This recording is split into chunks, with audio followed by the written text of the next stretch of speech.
Right to education, right to food, right to work, right to information, ಇವೆಲ್ಲ ಮಾಡಿದ್ದು ಅವರೇನೆ. ನಾವು directive ಪ್ರಿನ್ಸಿಪಲ್ಸ್ನಲ್ಲಿ ಹೇಳ್ಕೊಂಡಿದ್ದೀವಿ ಸಂವಿಧಾನದಲ್ಲಿ. ಅವುಗಳನ್ನ ಅಕ್ಷರಶಃ ಜಾರಿ ಮಾಡಿ ಜನರಿಗೆ ತಲುಪಿಸ್ತಕ್ಕಂಥ ಕೆಲಸವನ್ನು ಮಾಡೋದು. ಅಲ್ಲಿವರೆಗೆ ಇವೆಲ್ಲವೂ ಕೂಡ ಫಂಡಮೆಂಟಲ್ ರೈಟ್ಗಳಾಗಿರಲಿಲ್ಲ. ಇವನ್ನ ಮೂಲಭೂತ ಹಕ್ಕುಗಳನ್ನಾಗಿ ಮಾಡಿ ಬಡವರಿಗೆ, ನಿರುದ್ಯೋಗಿಗಳಿಗೆ ಅವರನ್ನು ಸಾಮಾಜಿಕವಾಗಿ, ಆರ್ಥಿಕವಾಗಿ ಮೇಲಕ್ಕೆ ಎತ್ತಕ್ಕಂಥ ಕೆಲಸವನ್ನು ಮಾಡೋದು.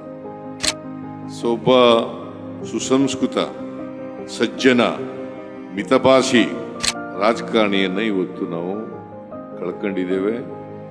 ಇದು ಬರೀ ದೇಶಕ್ಕೆ ಆದಂಥ ನಷ್ಟ ಅಲ್ಲ, ಇಡೀ ಜಗತ್ತಿಗೆ ಆದಂಥ ನಷ್ಟ, ಆರ್ಥಿಕ ಕ್ಷೇತ್ರಕ್ಕೆ ಆದಂಥ ನಷ್ಟ ಅಂತೇಳಿ ನಾನು ಹೇಳಲಿಕ್ಕೆ ಬಯಸ್ತೇನೆ.